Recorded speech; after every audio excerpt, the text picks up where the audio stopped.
Oh, made it! Woo! So this year on season 12, we ran the Jayco CrossTrak. Now, we did some pretty tough tracks and travelled some diverse terrain with that thing.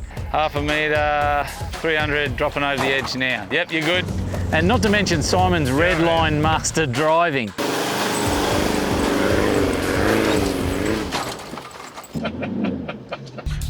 Now, when I picked this thing up, I think I decided there and then that I was going to use it. Look at this thing, this is awesome. Yeah, your outdoor kitchen, definitely. That's the first thing I noticed. Normally it's Simon who gets to use all the fancy gear. Well, this year, I'm taking the Jayco CrossTrak for sleeping and cooking.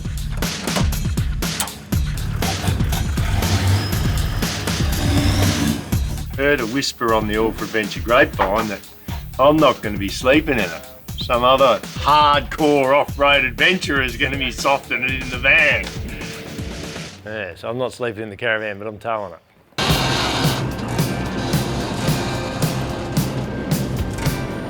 Be a little bit careful with my caravan on the back there.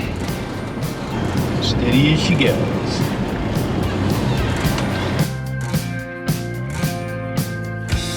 So there's no doubt about it, we took the Jayco CrossTrak to some spectacular places on season 12 this year.